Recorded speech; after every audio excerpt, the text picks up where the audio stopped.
kell on 1, on hea jätkata. Kõik, kes on siin saalis, olge kenad, istuge toolile, tundke ennast mugavalt. Ja loomulikult need, kes vaatavad meid siis läbi ekraani, on hea, kui ka teie ennast mugavalt tunnete. Kui meie esimeses osas rääkisime siis sellest, kust ref tuleb, siis nüüd võib öelda, et me räägime sellest, et kuhu ref läheb. Ja meie esimene esineja on siis Goodyeari Balticu müügijuht Risto Kivisik. Enne, kui te esinema hakkate, mis rehvid teil on masinal all? Goodyeari rehvid. Ja... Ultragrip Ice 2 Sound Comfort tehnoloogiga. No nii, palun. Ma ei oska siin rohkem küsida, sõna on teil. Suured tänud. Tervist, jah. Ja Risto minu nimi ja tegelen siis Goodyeari rehvide müügiga, ütleme Eestis, meid on mitu, aga konkreetselt siis sõiduauto rehvide müügiga. Ja millest siis räägin täna? Räägin autorehvide, ütleme, arendussuunadest ja siin lähimast tulevikust. Väikse ülevaate võib-olla ka sihukestest ideerehvidest ja loomulikult ka sellest, millised siis erinevad rehvitehnoloogiad tegelikult juba praegusel kasutusel on. Agendast rääkisime. Ajaloost tegelikult on täna juba räägitud, nii et sellel pikalt ei peatu, aga siin põhiliselt mõned minu arvates põhilised asjad, mis on vaja välja tuua. Selge see, et esimene õhkrehv ja loomulikult see, et talverehvid siin 30-ndatel esimesed ja naastrehvid, mis meie oludes on hästi tähtsad 60-ndate alguses ja samamoodi siis ka tegelikult lamellrehvid, mis on 70-ndate jooksul tulnud. Kindlasti tavatarbijale tähtis on Euroopa Liidu rehvimärgistus ja selle kasutusele tulek siin 2012. aastal, sellepärast et see annab tavatarbijale hea ülevaate või ütleme sihukese esmaülevaate, mis rehviga tegemist, kuidas ta sooritusvõimed on ja nii edasi, et seega sihukene tähtis asi. Ajaloosse räägitud, siis kuhu see tegelikult meid välja viinud on.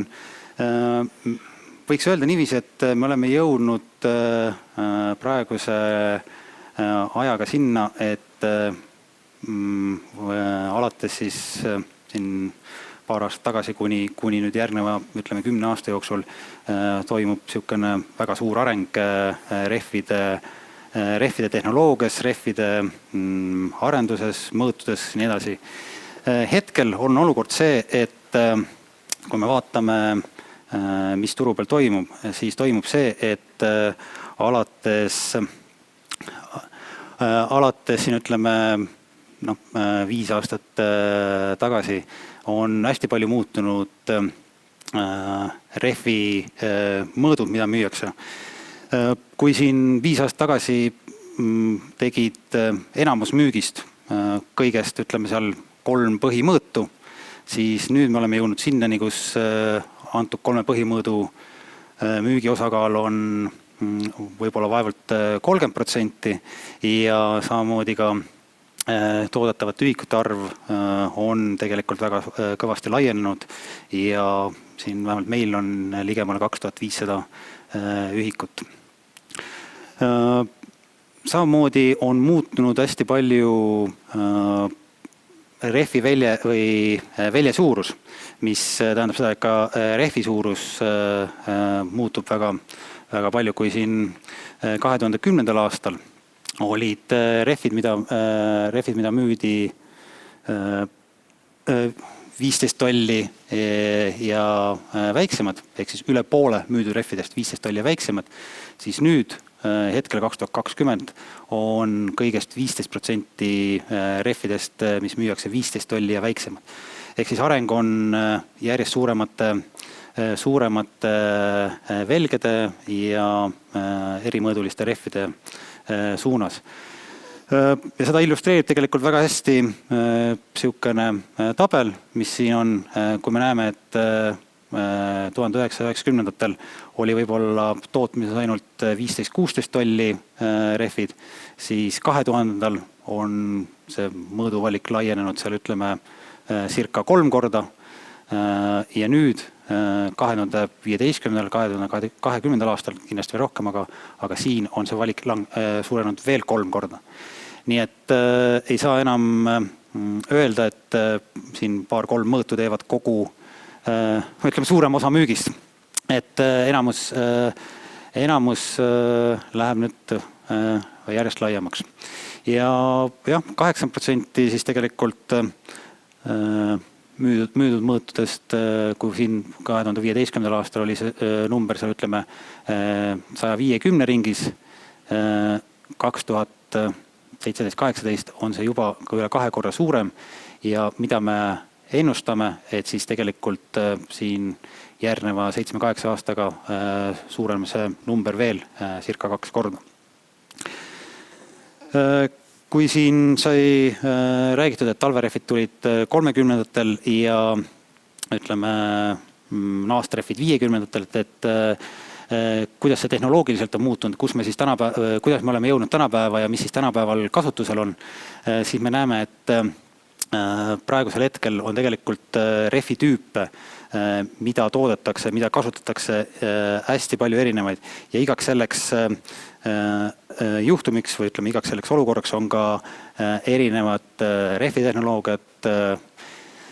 Olen siin välja toonud tegelikult need, mis on niisugused võib-olla tavatarbijale lihtsalt arusaadavamad, lihtsalt hoomatavamad, et eriti detailidesse või väga suurtesse detailidesse läinud ei ole, aga kui siin sai eraldi välja toodud näiteks run-off flat, siis tavatarbijaks niisugune mugavustehnoloogia, mis tähendab seda, et ei ole vaja varuratast kaasa võtta, et sul on võimalik sõita rehviga teatud kilomeetreid ja teatud kiirusel ilma, et oleks seda vaja vahetada, kuigi rehvist on ütleme õhk välja läinud või rehv on saanud kahjustada.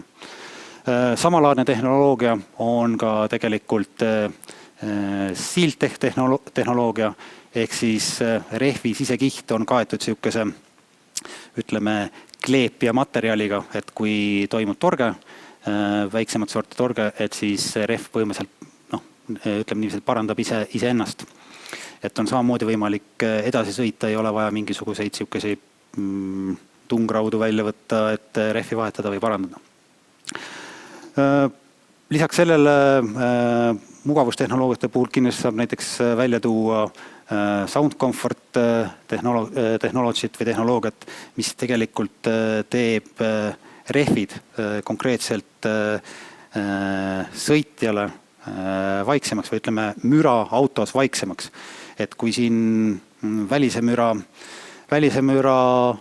vähendamiseks on näiteks rehvid asümmeetrilised, siis siin puhul on tegemist niisuguse tehnoloogiaga, mis siis vähendab müra autos sees.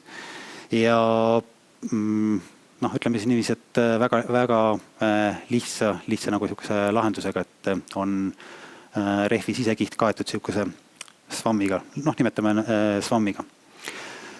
Samamoodi arvestades talveolusid, kui siin alguses või ütleme mitmeid 10 aastat tagasi olid lihtsalt naastud, siis nüüd on jõutud sinnani, et tegelikult naastud on väga erilised, ehk see tähendab seda, et nad on suunatud erinevatel tootjatel muidugi ütleme erinevad tüüpi need, aga et ta aitaks kaasa nii pidurdamisele, nii kiirendamisele, et külgsuunalisel liikumisele, et ei ole lihtsalt ringikujulised naastud enam, vaid on ka niisugused täiesti suunatud naastud.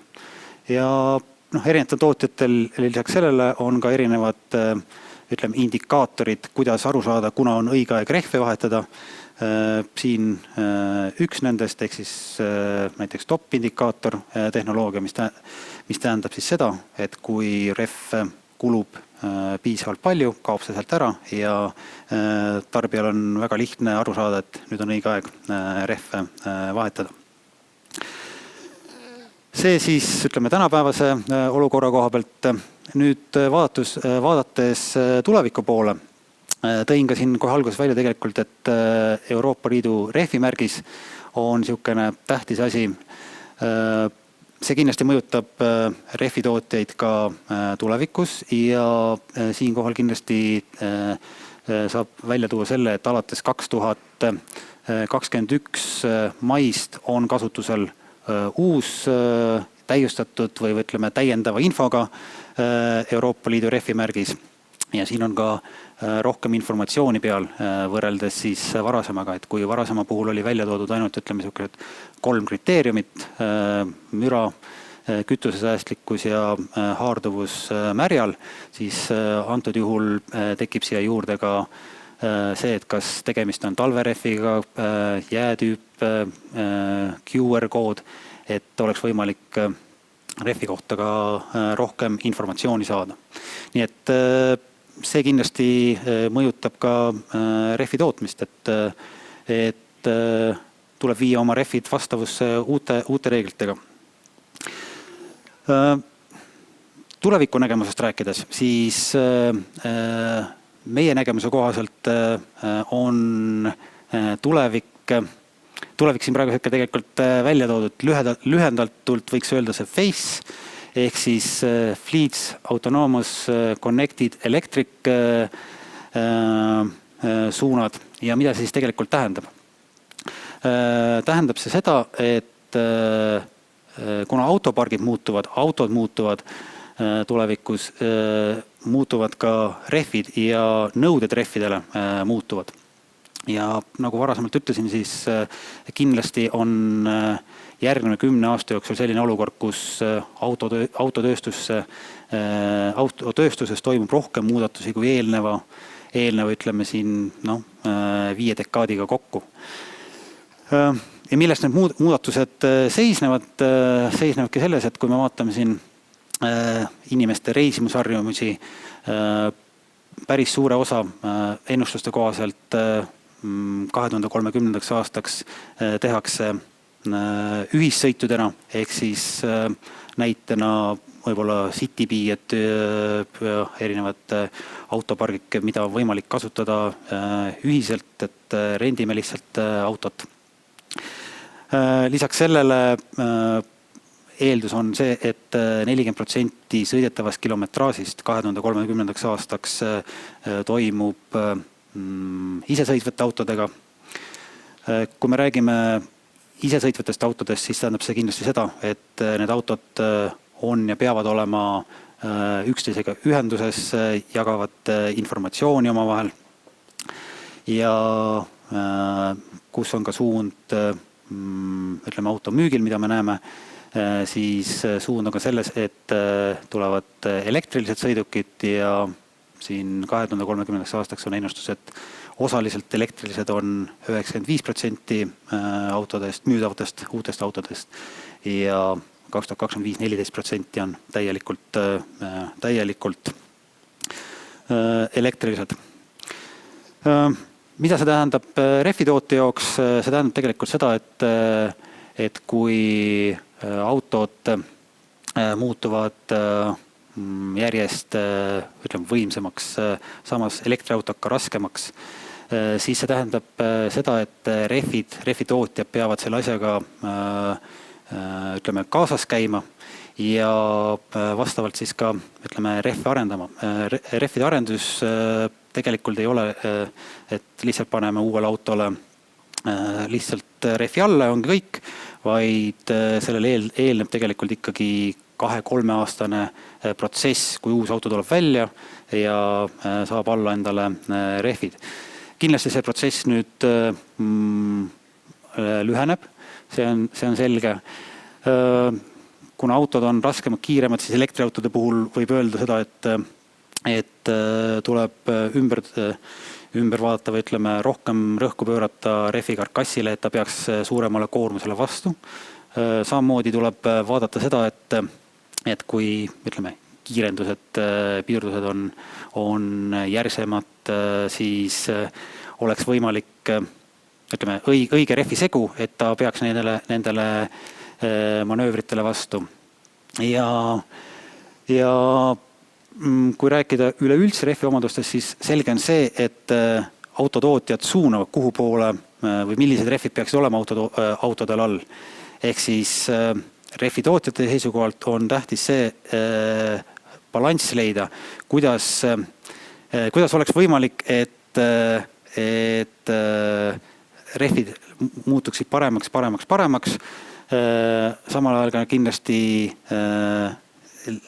säilitades, ütleme, muud regulatsioonid, mis sellest tulenevalt, et eks siis näiteks 2022 müralimiit uutedel autodele, et autod ei tohi teha üle 70 detsibelli müra, aga kui me siin praegusel hetkel räägime ainuüksi rehvidest, mis teevad enamus juhtudel üle 70 detsibelli müra, et siis kuidas seda vähendada, et jah, siin on lihtsalt välja toodud ka mõned sellised näited, et kui me räägime, kuidas näiteks müra vähendada, et rehvisoontesse paigaldada kas või mingid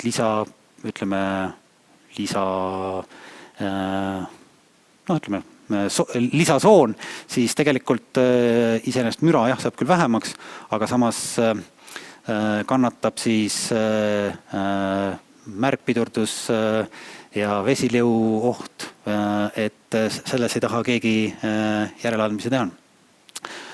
Samamoodi ka siin erinevaid näiteid ka ülevalt poolt, et kui lisada see siilant sisu rehvile, et müra küll väheneb, aga samas rehvi kaal suureneb, tänu sellele on veertakistus suurem ja nii edasi. Ning kui vaadata siin ja rääkida sellest, et rehvitööstus sõltub päris palju autotööstusest, siis see ei ole lihtsalt see, et üks sõltub lihtsalt teisest, vaid see on ka see, et see on koostöö. Et siin lihtsalt näitan, et kui rehvitootjad pakub välja mingi näiteks rehvimustri või mingile uuele autole, et siis koostöös leitakse lahendus, et milline see lõplik muster on, et saavutada parimaid lahendusi, kas siis müra koha pealt, kas siis sooritusvõime koha pealt, et jah, see on omavahel seotud ja see on koostöö, et see ei ole niiviisi, et lihtsalt öeldakse ette, et nii peab tegema ja nii on.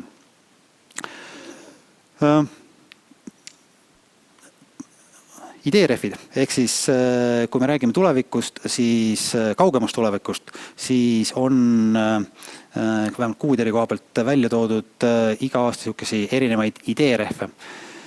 Antud juhul on siin, ütleme, viimaste aastate näited, selline täielik kerakujuline rehv, mis tegelikult kujutab iseendast sellisest tuleviku nägemust, kus rehvi pinnale üldse prinditakse muster, et ei olegi sellisest tavapärast rehvivahetust, vaid on selline ühtlane toorik, kus siis vastavalt riigile või ütleme kliimale prinditakse peale vastav rehvimuster, mis sellesse kliimasse või aastaaega sobib. Lisaks sellele on selline, ütleme, hapnikurehv, ehk siis teades suurlinnade saastavutavust on ideerehv, kus rehvi sees on ja kasvavad taimed, mis siis tegelikult puhastavad õhku ja aitavad siis tegelikult linnakeskkonda paremaks muuta. Ja kõige viimane selline ideerehv, mis siis on selline Kuud ja Raera vahel meie poolt, mis on tegelikult mõeldud autonoomsetele lendavatele tulevikuautodele. Ja selle kohta tegelikult oleks võib-olla ka kõige paslikum vaadata selline väike video, et milline võiks siis tuleviku rehv välja näha.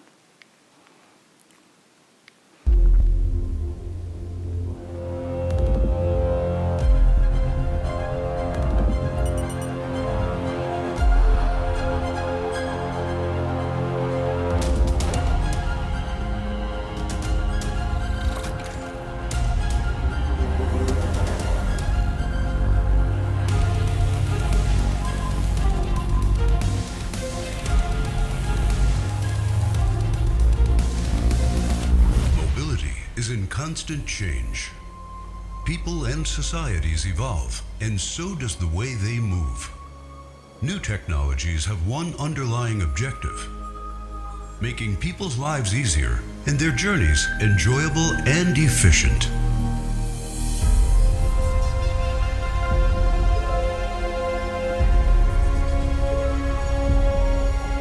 As the challenges of urban transport continue to grow, mobility companies are searching for new solutions.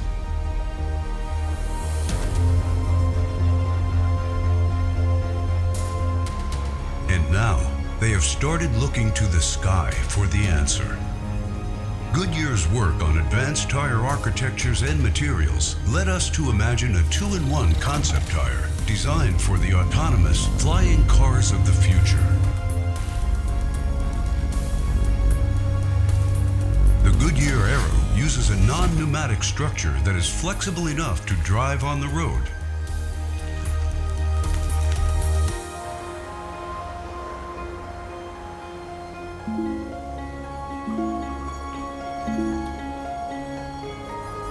And is strong enough to let vehicles fly.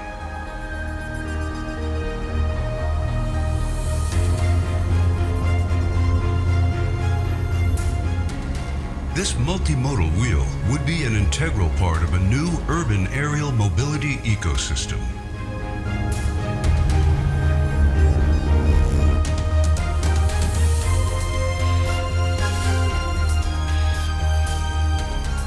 The Goodyear Aero would allow future commuters to move seamlessly from the road to the sky. Doors closed. Ready to fly.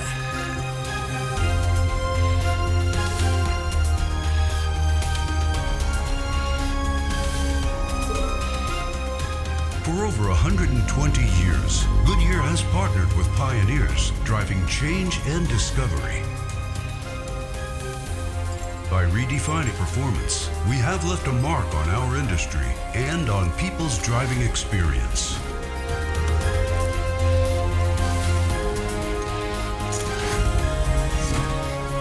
As part of the new mobility ecosystem, we will continue moving generations forward to do more, achieve more, and discover the world.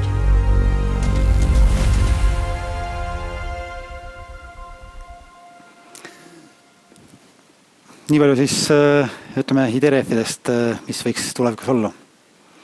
Väga äge, aitäh. Siin ma saan aru, miks ühendati Lennundusamet ja Maanteeamet, et tulevikus ongi neil ühine töö olemas, et auto kõigepealt lendab ja siis natukene sõidab mööda maant ka. Kas on tekkinud küsimusi? Hetkel ei ole, aga ma ise küsin, et te rääkisite küll mugavustehnoloogiast ja sellest, kuidas rehv muutub vaiksemaks ja väljed suuremaks. Ja et kui me täna vaatame seda, et kui palju aasta jooksul rehve toodetakse, see on umbes nii, et kui panna nad kõik siis mitte püsti, vaid pikali üksteise peale, siis 9 aasta jooksul saaks maalt kuule ehitada torni, et kunagi oli etendus, et kuidas kuningas kuu peale kippus. Et kui keskkonnasäästlikud kõik need uuendused on, kui vastupidavad on rehvid? No tegelikult kõiksugused uued tehnoloogiad või igasugused uued tehnoloogiad, mida siis kasutusele võetakse, on suunatud selle jaoks, et rehvid oleks keskkonnasäästlikumad ja keskkonnasõbralikumad. Alates sellest, et nendega on võimalik rohkem läbi sõita, see tähendab seda, et sul ei ole vaja rehve nii tihti vahetada. Lisaks sellele, et Goodyeari puhul näiteks me toodame osad rehvid või ütleme rehvimaterjalid